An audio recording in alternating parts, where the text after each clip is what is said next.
fly. I've done. Well, good afternoon, and welcome to another one of our security seminars.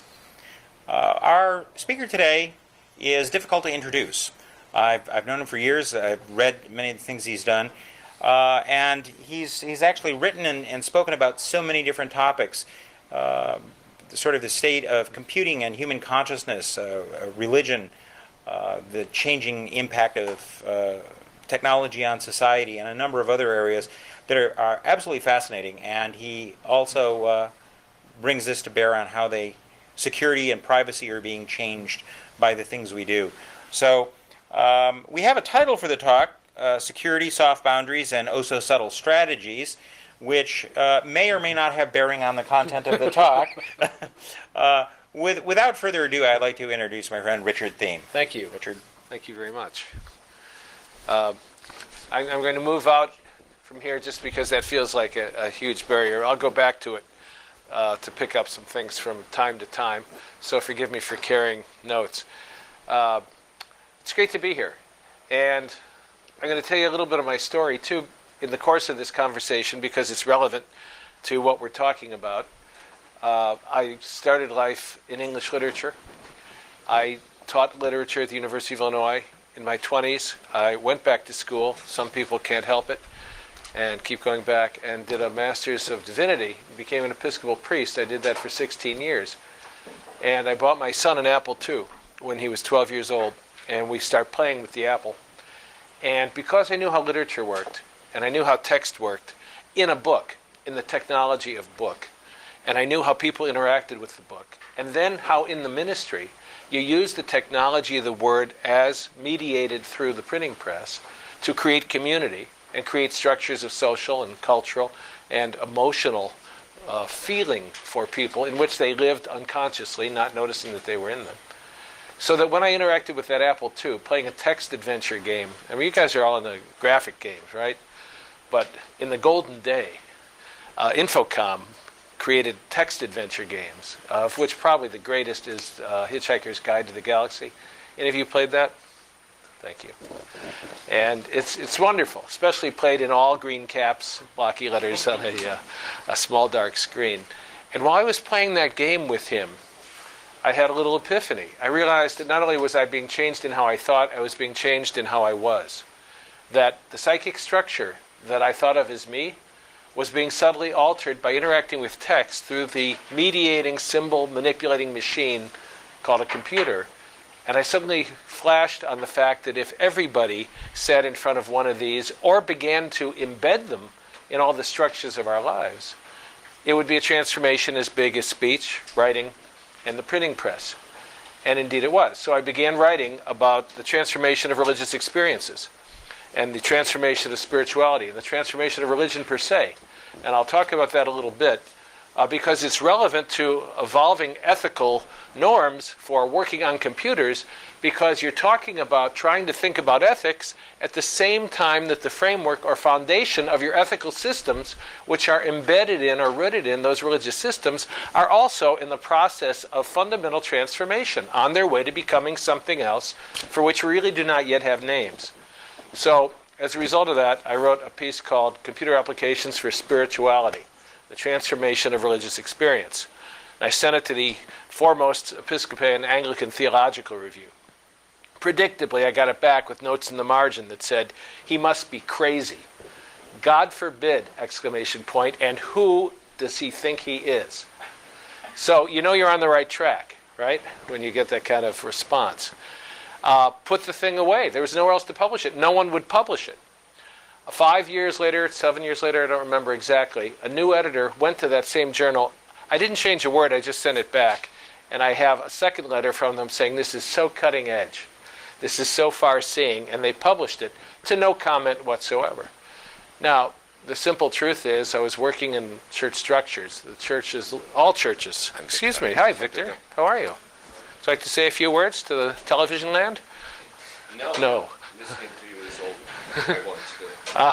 Sorry for interrupting. No problem. This is what happens when you're middle-aged.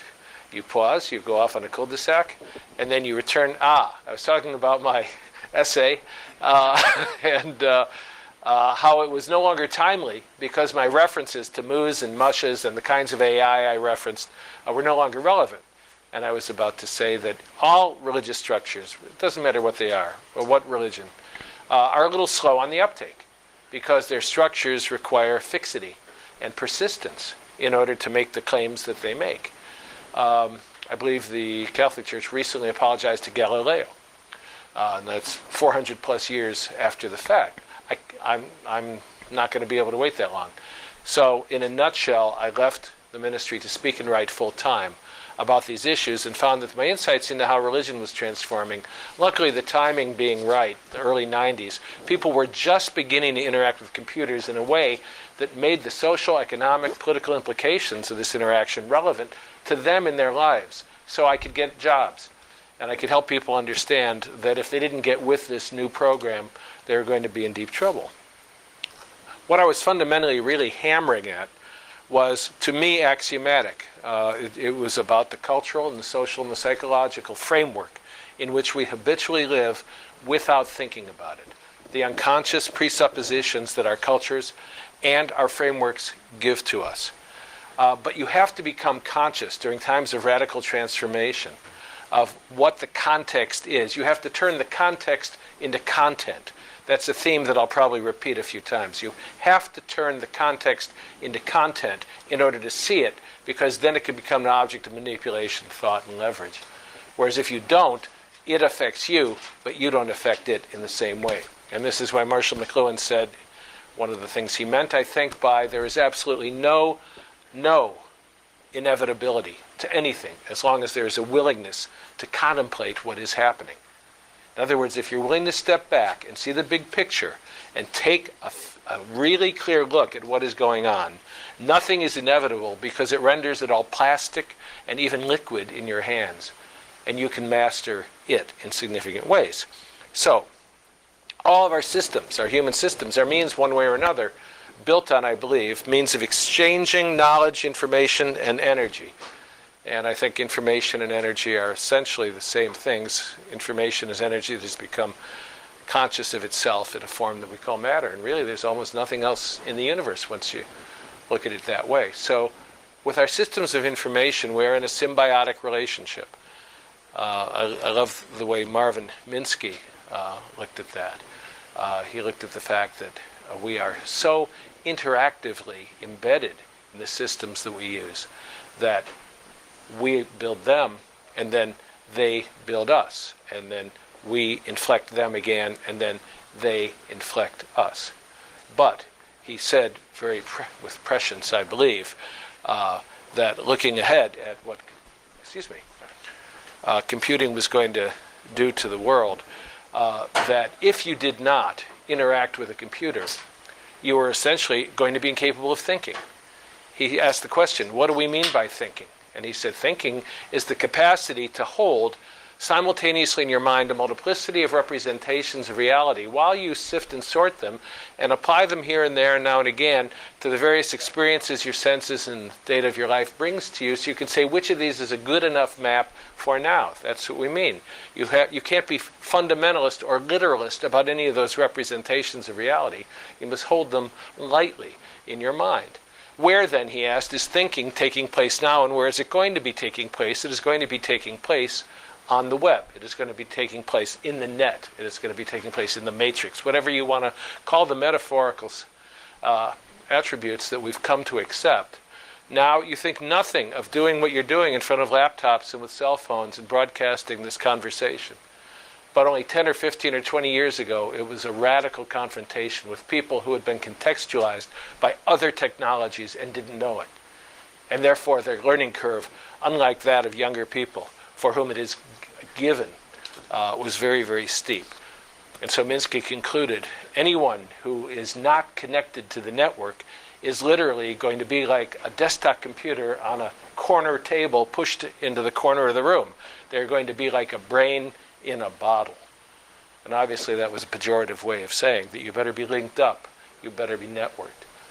Now, these were radical thoughts then. And some of the implications that I predicted, which is the great thing about being old enough to outlive your predictions, is they've come true.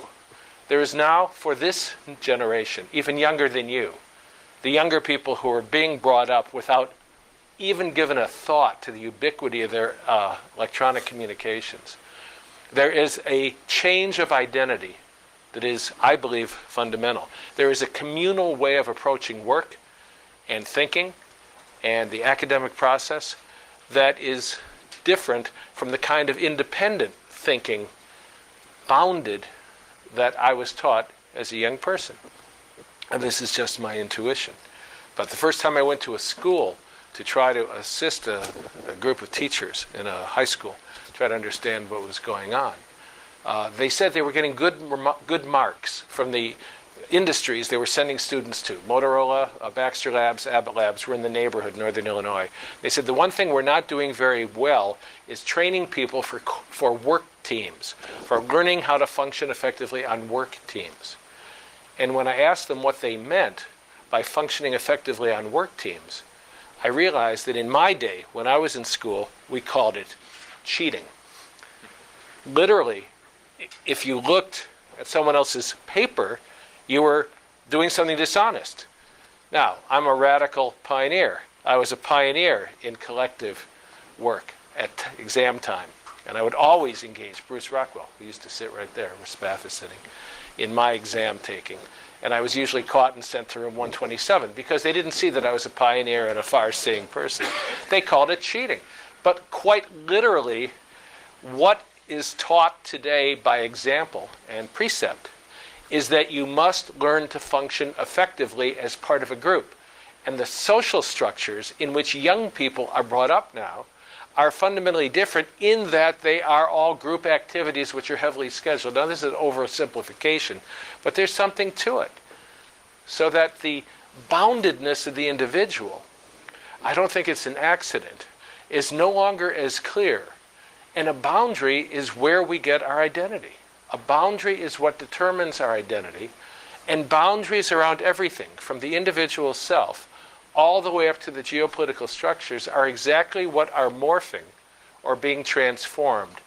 And that is what's causing us to kind of stretch, to find new concepts, new names, new words, to give these emergent realities a palpable feel so we can get a hold of them. You know, giving new names to things, Nietzsche said, originality, creativity is nothing but seeing 10 seconds earlier than everybody else. The emergent realities that are coming over the horizon and giving it a name. And the names you choose make a big difference. It's branding, it's marketing from one point of view, but it's the human project from another. Quick example. In the 1920s, mail was being carried on airplanes for the first time after World War I. And periodically, people would hop on the airplane as well. And they were bold and courageous and adventuresome souls, and they had a name appropriate to that. They were called aeronauts. Aeronauts. Well, the government was subsidizing the mail planes and wanted to reduce the subsidies and increase fares that people would pay to ride on airplanes. It was a novel thing.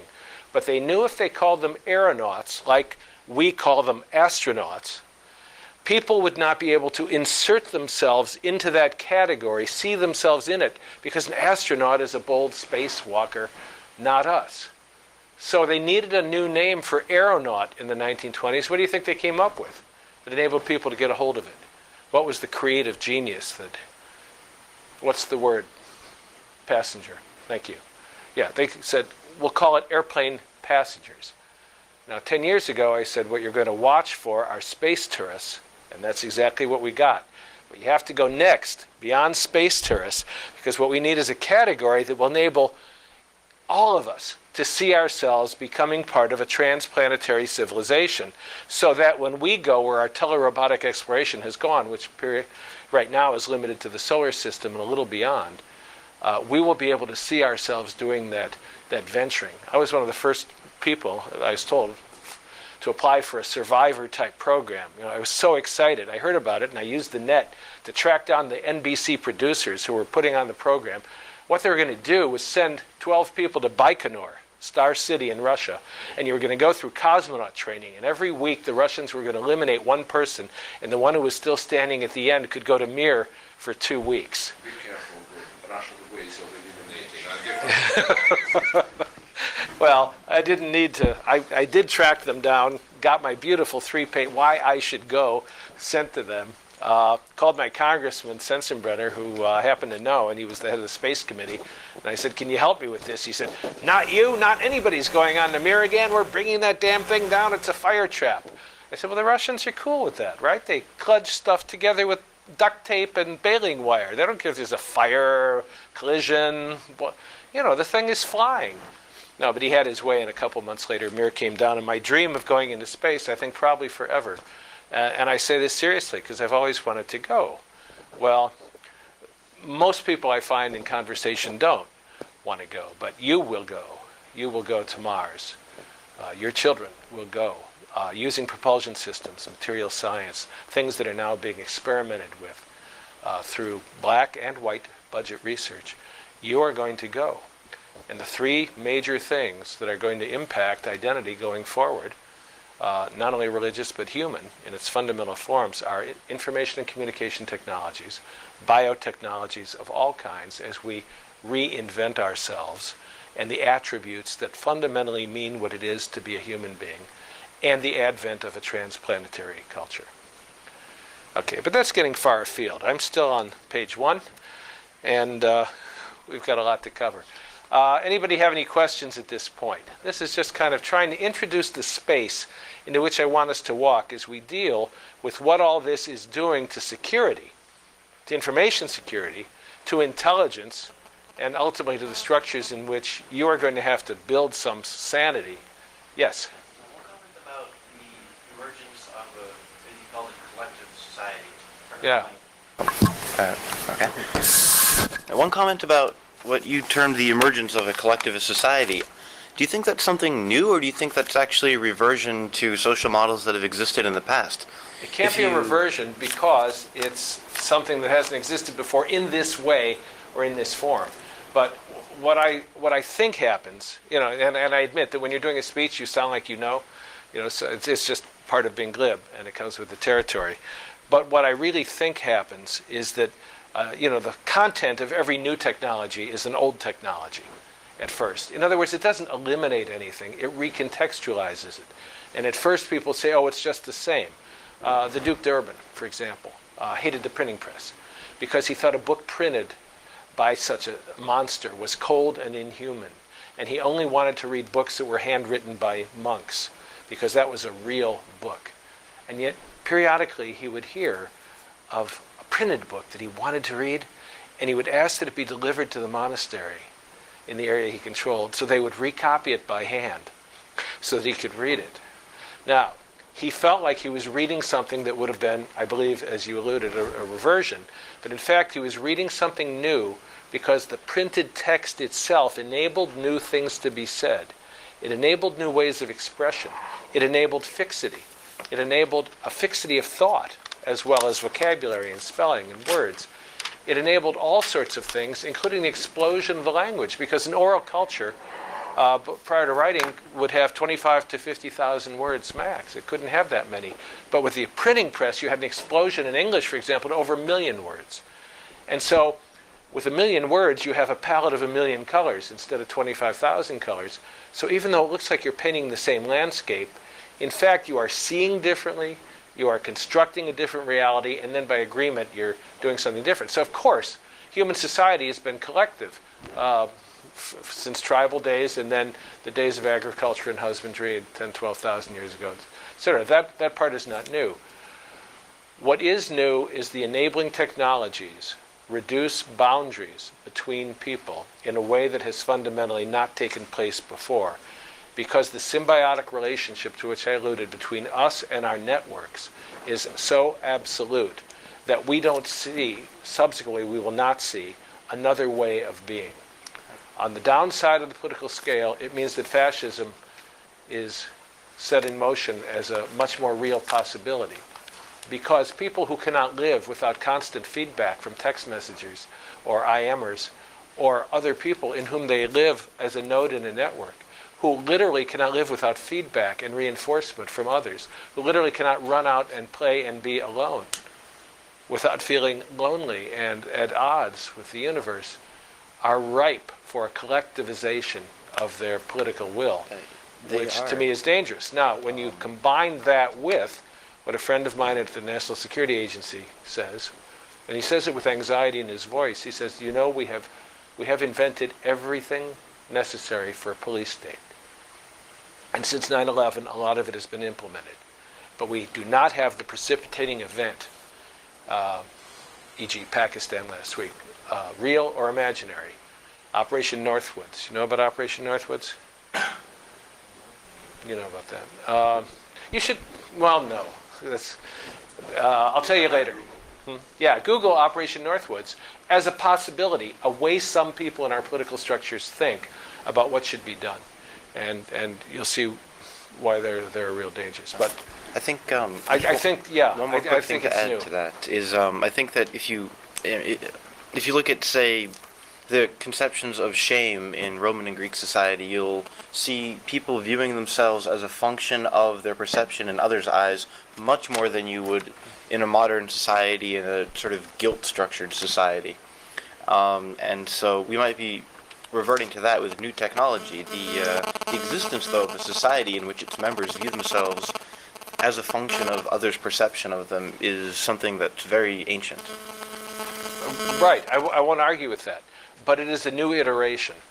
And it is at a level of a different kind of complexity. And if I am correct, that whether it's speech or writing or printing press or electronic communication beginning with the telegraph around 1820, if each one of these is a true formative event, because our technologies frame and shape our very way of perceiving, being, behaving, and thinking, then while it will reiterate fundamental human nature at a new level, it will be at a new level. So I think I am not an expert on all of the varieties of cultural expression of the dynamics we're talking about.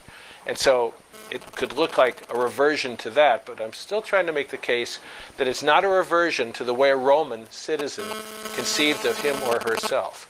That you can find antecedents for all of these things in other cultures, but that what is emerging is fundamentally different because of all the other inputs into human identity.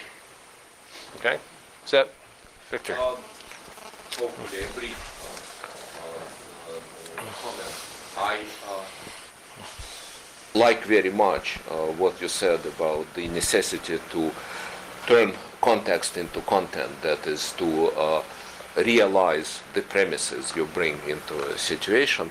And in the same serious tone, I want to go to your deep-seated guilt complex about having cheated when you talk to Bruce or whoever. My view of the situation is that the examiners, the people who were running those quizzes or whatever, were cheating on you because they violated what we call the sincerity condition of a speech act. They asked you to answer a question to which they didn't need you to answer because they knew the answer. and you did the best you could. They cheated on you and you responded as if they were not cheating. Right. You're right. What a fool I have been. Yeah, I remember reading in the mid-1950s a mediocre novel by a mediocre American nuclear physicist turned mediocre novelist by the name of Mitchell Wilson, who wrote novels about physicists, which is a kind of a self-defeating idea to start with. But there was something Well, they have there, no emotional life. but there's something So there what would the that was narrative a consist? formative experience for me, and I have used it again and again. I have been subjected to it and use it again and again as an instructor. There were two talented brothers in physics at Princeton, and they needed to submit a senior bachelor thesis or something like that. And the instructor told them, take half a year, go and invent something. That is an exam. And the whole point was that they invented TV or something which led to the TV. So if you go back from the exam situation and rethink it, you see who the real cheater was. You are a mensch. You are a real mensch. May I have it in writing? Thank you. That alleviates my guilt, although it is embedded in such other behaviors of adolescence that I don't think we have the time or appropriately the opportunity here to explore that in depth. But you're pointing me towards some necessary therapy, and I appreciate that very much. I'll go with you. Okay. All right. So I guess I'm trying to make the point that the structure, all software, all hardware, all human beings are embedded in a single complex system, so that when we define security, which is kind of what we're talking about, where in that complex system is the point of departure for defining the entire system? How can you see the system from within itself? Human-machine symbiosis creates a unique set of interesting conundrums. The environment, said a friend, in which the logic is running is an unknown from a security standpoint. This means the environment needs to be audited too. It is not a good idea to use new environments for security critical code. For example, when PHP came out, people rushed to it because it was easy to use, but look at all the problems that came down the road. In other words, the context, as Victor brought me back to center, must become content statement, is a necessity, not merely a good idea. Because during radical change, the newly emergent realities that are coming into the center of our consciousness from the edges are redefining management and human identity and everything. And it may sound crazy, and I want to introduce you to the thought that a lot of what I think sounds crazy.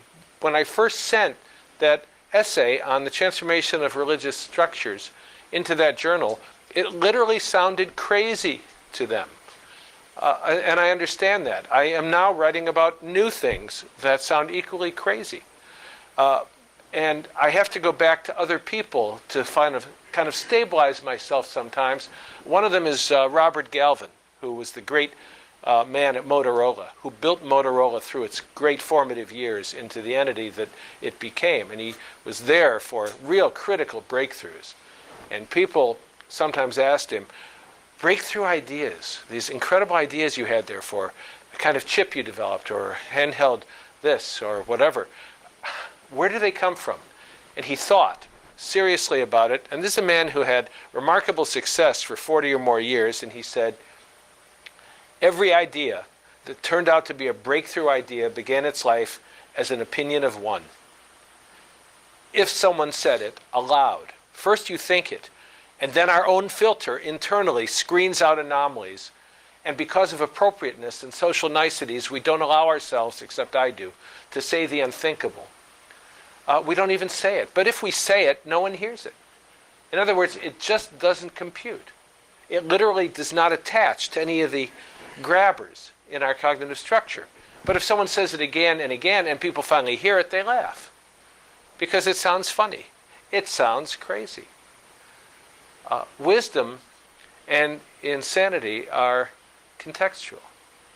And when the context changes, what was insane under one set of conditions becomes eminently sane and creative and original and breakthrough under another.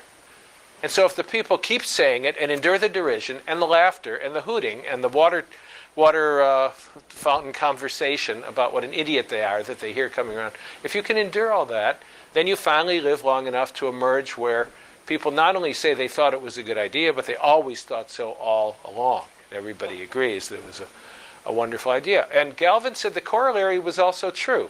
This is important in an academic setting. He said that every time we had a problem that we confronted that was really challenging, and we surfaced it in a very explicit way, if someone suggested a solution and everybody immediately agreed that that's what we should do, it was always wrong.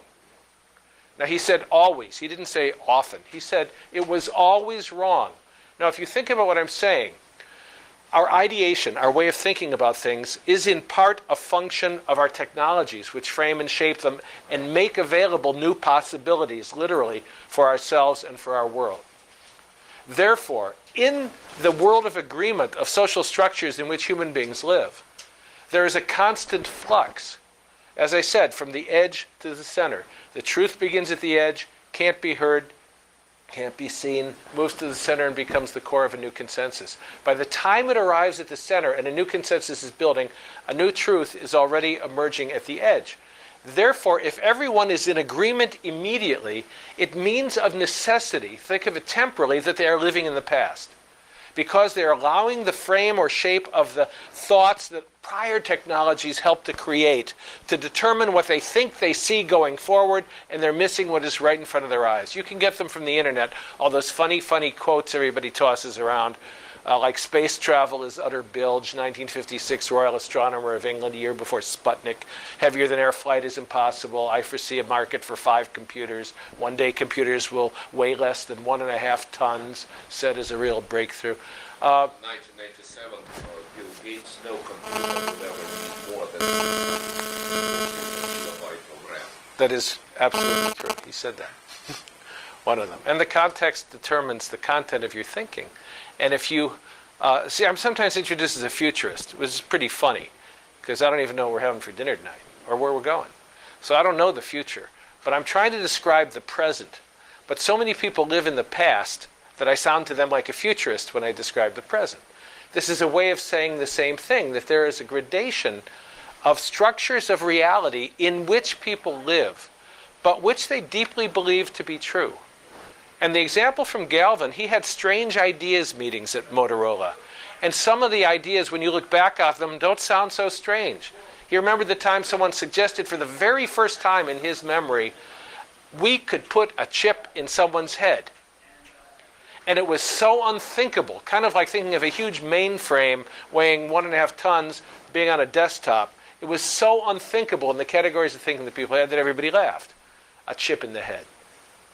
And yet incrementally, we are redefining what it means to be a physical human being through all sorts of new technological devices and engineering through chemicals. So when someone has a pacemaker, you don't think anything of it.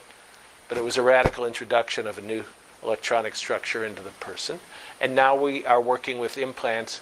And when it first became public that people were talking about implants in the brain, people are fearful. They don't want to hear about it. I see it on people's faces when we're talking all the time. A guy got up in a workshop the other day and he said, "You're making me feel helpless." And I said, "Terrific. Because when you came in here, you were at -2. You were helpless and you didn't know it. And now you've moved up to -1. You're helpless and aware of it. Do you want to go up another notch?" He said, "To what?" I said, "Doing something about it." In other words, the radical change introduced by the rate of change of technologies does not allow you to seek cover anywhere. When this first started, I would talk to groups of people, and if it was white men over 50, which a lot of the groups of executives were, you could see in their eyes them calculating when they would die or retire, and could they sprint for that line without having to deal with any of the things the 90s and the 21st century are going to bring to them. So what Galvin is really encouraging you to do is build in an openness to heresy. An openness to heresy. Or as George Bernard Shaw said, all great truth begins as blasphemy. It's another way of saying it begins on the edge and moves to the center. Edge to the center. 250 years ago, you go to England, go to the City of London, stand on the corner at the Bank of England and say, "Where's the center of the world?" And they would say, "Right here. The City of London, the Bank of England is the economic engine of the world." And someone who was crazy would say, "I think it's way out at the edges, like the colonies, where America and Australia." And a sane person of the time would have said, "No," in the consensus reality of the core. But already the new truth was emergent at the edges and moving in. Today, same situation. Where is the center of the universe? Most people would say Earth. But already we are being recontextualized by space war and our transplanetary adventure, so that if you look out a little way, you can see that Earth is merely the bridge from which the bats will flock into the twilight at night. We are going everywhere. We're going everywhere. Question?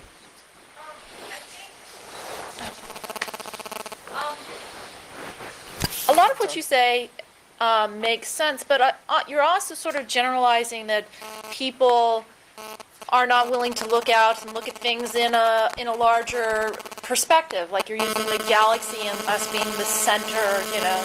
But I think anyone that has traveled or has more an aptitude towards science and exploring things and researching actually looks out and sees that they're, you know, it's not all the same, it's not all this, they're more open to things. And so what you're saying almost sounds like you're telling us that, no, that's not where all, the tools almost define you.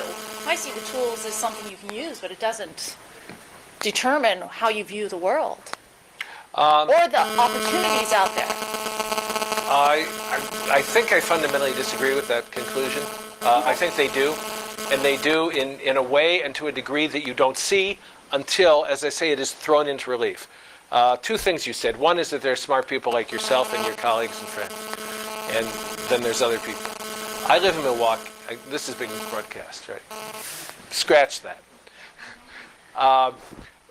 I've lived in a lot of places. Milwaukee, Hawaii, London, Madrid, Chicago, Salt Lake City. What I have found is that the people who grew up in those places and stayed there are much more like one another, regardless of where they grew up and what culture. And the people who go lots of places are more like one another than they are like the people, in fact, that they grew up with. So, yeah, there are different kinds of life experiences that bring people to different things. But let me give you an example. I mentioned that I wrote fiction. I wrote literature, okay? Where did I conceive of the marketplace? I bought a book called Writer's Digest, big, thick book, when I was a kid. I just got it off eBay. Somebody had the magazine. My first story was published in 1963, and so I paid $7 to get that magazine back. Analog science fiction. It's cool. How did I know about analog science fiction?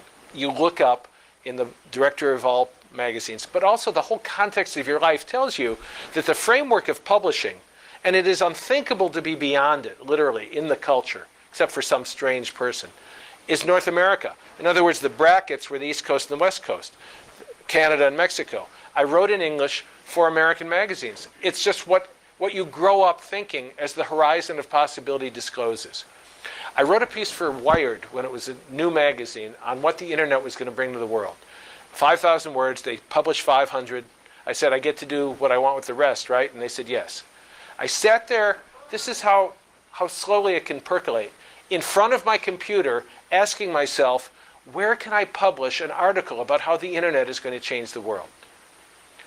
Duh, the light flashed on. Stupid, use the internet. Now this is long before easy searching, Googling, and so on. I think Gopher was around. There were very few websites in those days. My website was seized by USA Today as a website of the day. That's how few there were. They would identify 5 a week, and that was a big deal. So the light bulb went on that I could use the internet to discover markets where I could publish all over the world.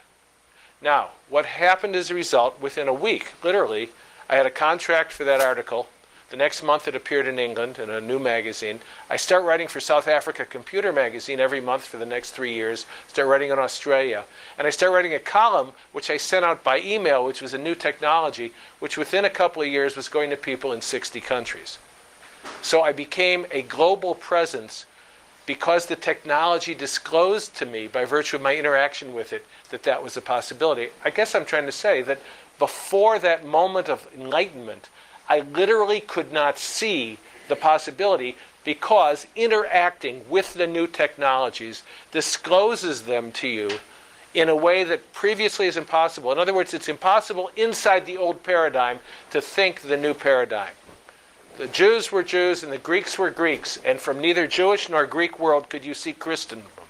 But when they encountered one another and a new transformative emergent structure emerged hierarchically from that, the structure of Christendom, you could look back and see, oh, the antecedents, like you're saying, are Greek thought. They are Hebrew thought. We can identify all sorts of cultural antecedents for what has emerged, but it is truly a brand new thing. And to go back to the religious metaphor, what I saw was that the word, the frame of the word, is what determines your conception of God as well as self. And I'll try to say this briefly, because I do want to get to security and intelligence. Oral cultures had gods and religions. What were their names? We don't know.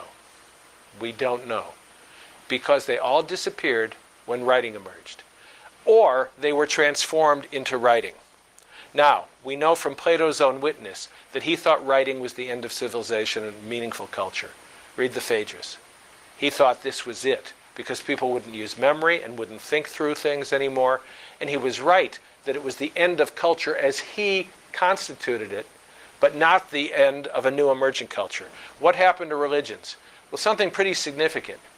Beings who had a powerful impact on others, Lao Tzu, Confucius, Jesus, Buddha, Moses, you name it, Muhammad, were transformed into textual beings. In other words, they were flesh and blood beings, but they died and were transformed into text. And it is the interaction with the written text that enabled people to internalize a new concept of God and relationship to it. And I want to beat this to death. We could talk about it for an hour, but the printing press did the same thing. Lutheranism, Protestantism, and its 1,000,001 dicings and slicings of what had been a monolithic structure, more or less, was enabled by the printing press, which transformed Luther into a textual being. And I'm making the point that electronic communication, in all of its forms, are redefining images of God and religious structures as well. So that it's no accident that all of the religions that people habitually, without thinking about it, think of as religions, all came into being and then have really much stopped coming into being in that very narrow bandwidth of historical time, which coincided with a few thousand years, which was characterized by the emergence of writing and the transformation of human consciousness which it occasioned. And therefore I'm saying absolutely. The technology frames and shapes you in a way that you can't know until you do. And then when you see it, it's like the Terminator on the moon. You look at the moon through a telescope, you see light and dark, and you see the mountains where the line of light hits the line of dark. You can't see it. Over here it's all washed out in light, over here it's all dark.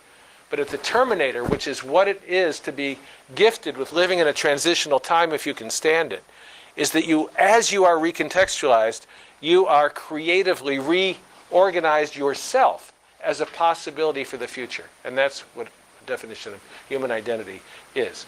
So when you get, yes? Just to sort of briefly expand on what you're saying about written word being important in religion, if you look at what Heraclitus wrote and you look at what John wrote, they're both literally calling word God. And Right. have a direct correlation of the word is God. Right. And someone who in the 16 or 1700s was enabled by Luther to walk into, like the churches I served, Episcopal, and take a book and read silently to oneself, was not aware that that was a transforming event. But today, when you tell people you don't need to have a book, we can have it on a screen. I remember when I first started writing that as suggestions, to have a screen, no books, just plug it in. I saw a monitor in every pew, like on an airline seat, but you walk into a lot of churches these days and you just have a huge projection monitor and they just plug in the program for the Sunday. And people are being changed by the kind of, quote, worship, unquote, that is collective experience they have in relationship to that technology, and therefore their ideas about themselves. And so it's ironic that fundamentalism, literalism in a Protestant context, thinks it is going back to the original text, but it was literally unthinkable until the 1900s in the form in which it has come to bedevil us. Okay? So anyway, short answer is yeah, absolutely. 10 minutes to go? Oh boy. Okay, security. Identity is a function of boundaries. We've talked about that. The boundaries are morphing. The boundaries are changing. We like to talk about the insider threat these days being one of the biggest threats, but how do you define an insider if the boundaries themselves are like a Mobius strip? What is it you're trying to defend? You can try to defend the perimeter, but anybody with any sense has given that up as a singular task. We'll be in a truly dangerous stance, said my friend Brian Snow. We will think we are secure and act accordingly when in fact we are not secure. In other words, we are okay, we have a firewall, no need to worry about internal authentication and authorization models, except for the 65 exceptions in our firewall rule set.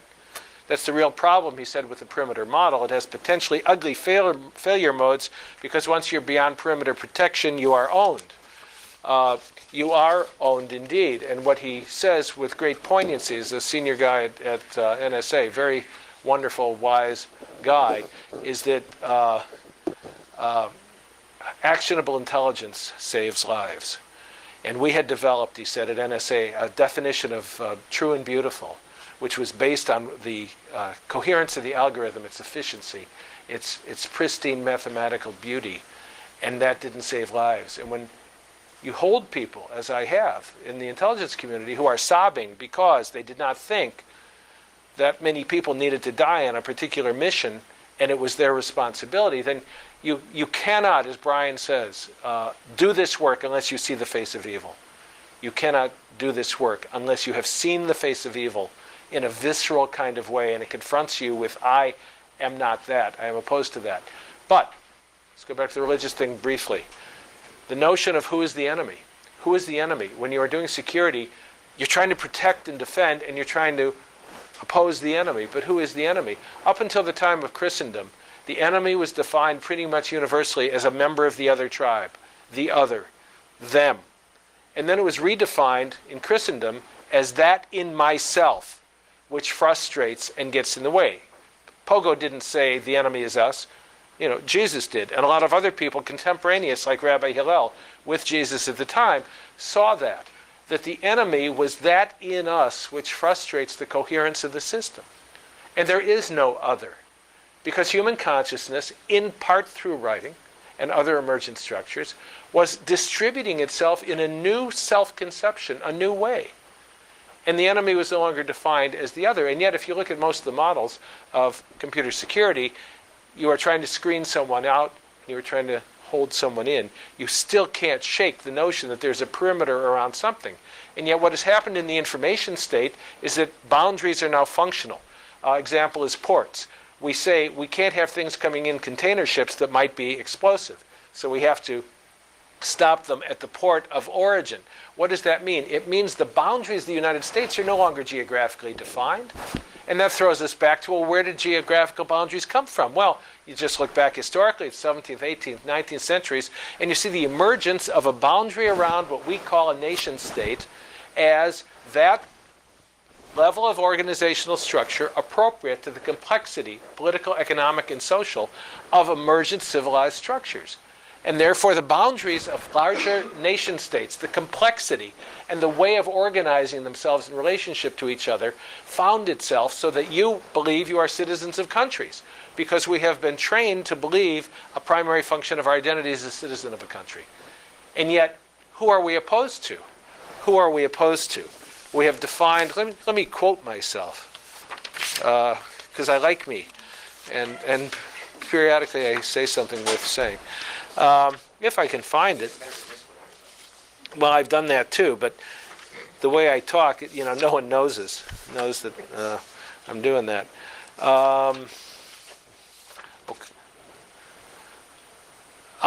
Okay. In the U.S. intelligence community, mission and charter of the intelligence community sanctions breaking foreign laws, right, while prohibiting similar activities in American soil. But because of the technologies, distinctions of foreign and domestic no longer hold. The convergence of enabling technologies of intrusion, interception, and panoptic reach, combined with a sense of urgency about a counter-terror imperative, and a mandate from our leaders to do everything possible to defeat an amorphous, non-state entity who is defined by terroristic behaviors rather than by boundaries, borders, or even a clear ideological allegiance, has created an ominous but invisible set of conditions that undermine the cornerstones of law, ethics, human identity, and even religious traditions. In other words, there is a challenge because of the technologies themselves to our fundamental definitions of who we are and who we are defending. And I have lots of examples which I don't have time to give, but people often wait when I'm talking to organizational structures where they adhere. I'll give you a quick example. This is a guy who was sent to Haiti with Army counterintelligence. He was very gung-ho and very much believing in the mission. And the mission was to interdict, shut down some avenues that cartels were using to move cocaine and other drugs through Haiti into the United States. And shortly after he arrived, there was a regime change or some political chaos down in common in Haiti. And he became very anxious about whether they would be able to do what they went there to do. And then he heard that someone was coming down, actually someone from Arkansas as it happened, who was close to someone else from Arkansas. And he felt relieved because he thought what was going to happen was that the mission was going to be shorn up. And yet what the person did primarily was make sure the route stayed open, because it was important that the stuff continued to get through, because he had a stake in it. Now, I have lots of examples of what's happening politically that makes it kind of a Mobius strip when you try to think about against whom we are defending ourselves. New structures have emerged geopolitically for which we do not have names. The passenger aeronaut example would apply, except we don't know who the passengers are. We do know that clouds of power have emerged which make simple concepts of allegiance and patriotism literally obsolete when we think in a focused, granular way about who we are trying to oppose and who we are trying to defend. Because the boundaries no longer hold. They are dissolving into clouds of power. And when you do the work, when you do the investigative work, you can follow the money, and you can see the contours, and you can see the new emergent structures. But they're not simple, and they do not align in any meaningful way with the kind of political rhetoric that we are hearing. And there's a great deal at stake. So in the intelligence community, because at the moment of action, you are a node in a network, but we are all nodes in a multiplicity of networks. And we define our allegiance not by what we say or how we self-conceive, but by what we do in that moment of action. And that is the moment in which our allegiance and therefore identity is determined. And that is very, very difficult to circumscribe with all the checks and balances we're trying to do. And that's why it's so much easier when you're doing information security to at least focus on the machine side of the symbiotic relationship, because it can be more binary sometimes, although complexity bedevils that simple statement. But the human side is where it has meaning, where it has value, and where it even makes sense if you're going to do it at all. Who are you defending? What are you protecting? Who is the enemy? And if those questions aren't asked, then you're simply drinking the Kool-Aid and joining the corporation and doing what you're told to do. And the corporation can be any corporate structure. I mean, the world really is a film noir novel, and it doesn't have easy or happy resolutions. Now, I have to get in just a couple of things. I said I'd go back here, so I will now.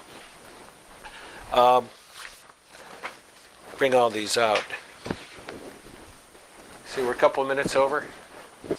Okay. First of all, I really have just gotten started. Obviously, I can crank myself up, right? These are cards, and they have my website on it, ThemeWorks, THIEMEWORKS. A lot of what I write goes there, and it's all free. If you want to access it, take a card. Second, if you like, this is archaic. This is a book, and this is what a publisher did to his profit and not to mine. Believe me, when he collected a lot of my fiction that I was short nonfiction that I was sending out, he very kindly allowed me to sell them at a cheap discounted price. Not as cheap as you'll get on the web, which I think is down to 44 cents on Amazon. But if somebody wants to buy a book and have it signed, they're $20. Or someone can think about it and then email me and pay through PayPal. I said I would say that with taste and discretion, and that's the end of that. These are free. This is entitled The Changing Context of Intelligence and Ethics, Enabling Technologies as Transformational Engines. Lori has copies of this in the office. All you have to do is ask for one.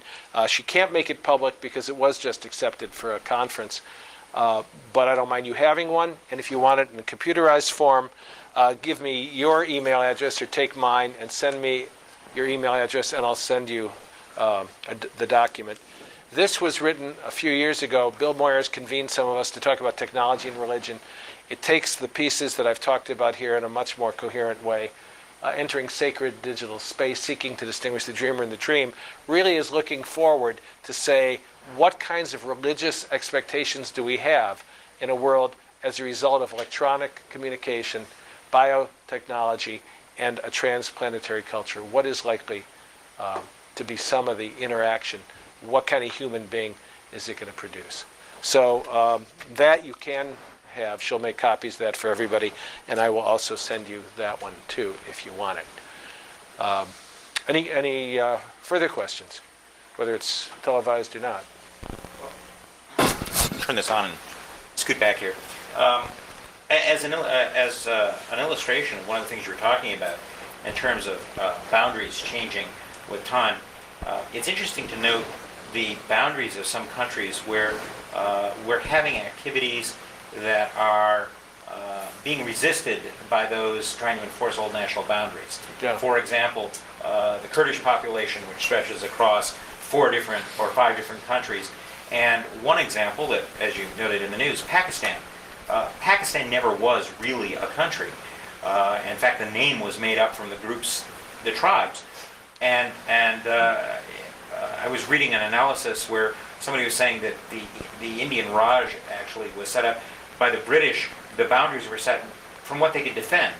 So they went far enough into the mountains that was as far as they could send their troops all the way around the northern boundary of India, and that defined where Right. India was. Countries in Africa, there's a whole number of these. But as time has gone on, and transportation and communication have become more available to the people living in the remote regions that constitute some of the border areas or the remote areas of these countries, they become aware of their differences from their peers within the country and their similarities to ancient tribal colleagues across what would otherwise be the border. Right. And this has led to unrest, seek for separatism, and other kinds of behavior in many of these places around the world. And so the communication has brought a change in that it has enabled them to understand where actually their effective alliance or kinship actually existed across what would otherwise be a geopolitical border that was established for other purposes hundreds of years ago. Right. And another thing that the technologies have made available is that you have options. And I saw that in religion too. It's become a shop till you drop kind of world in America for religions. They're brands, they sell services, and they identify themselves through complex marketing techniques. But what you're saying is, and think about this for yourselves, one of the things I realized that technology was doing was making things like itself modular and fluid. Modular and fluid. Modular means that when I grew up, and people in my era often grew up thinking they would have a job, an occupation, a vocation. They were born to a religion and they would be in it. It was literally unthinkable that they would not be whatever they were given as their water to fish. They would get married, and while something might happen, they would probably stay married. In other words, there was a single linear structure to your life, and you literally didn't think you had options until the technologies enabled the economic and social realities that gave you those options, and identity is one of them. So that I have reinvented myself 3 times. I say it like it's, oh, I did this, but it wasn't doing. I was a teacher of literature. Then I was a priest, and now I'm kind of a whatever, speaker, writer. I mean, it doesn't really have a name. People say, how do I define you? What do I say about what you speak about? Someone said, I was telling my husband, I really like your speeches. He said, what does he talk about? She said, I don't know. What she was really saying is that making the content, making the invisible visible, brings things into focus, but we fall back into our habitual structures of thinking. So when you're asked what is the content of the context, it's like the mind observing itself. It can catch it for a minute. Buddhists call it enlightenment. But then it falls back into itself again. But identity is a choice, and it's the enabling technologies that let Another it do so. attempt at rethinking. Do we realize that Pakistan is living the American dream right now? The lawyers are demonstrating, and the police is picking them up and putting Beating them away. Yeah. Maybe not lawyer street, but... Anything else? Well, let's express our thanks, and I'm sure you'll all find some... Thanks.